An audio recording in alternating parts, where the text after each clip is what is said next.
In this video, I'll show you how you can capitalize all letters in Microsoft Word.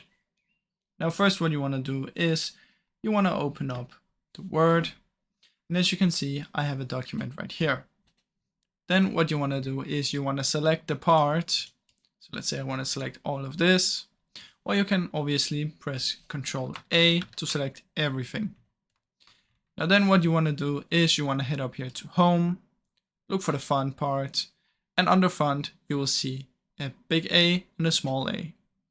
Now press the drop down menu, and from in here you will see one that says uppercase.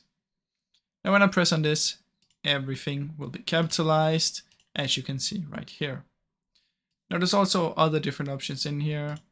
You can capitalize each word, which will be just like that. And that's basically how you can do it, guys.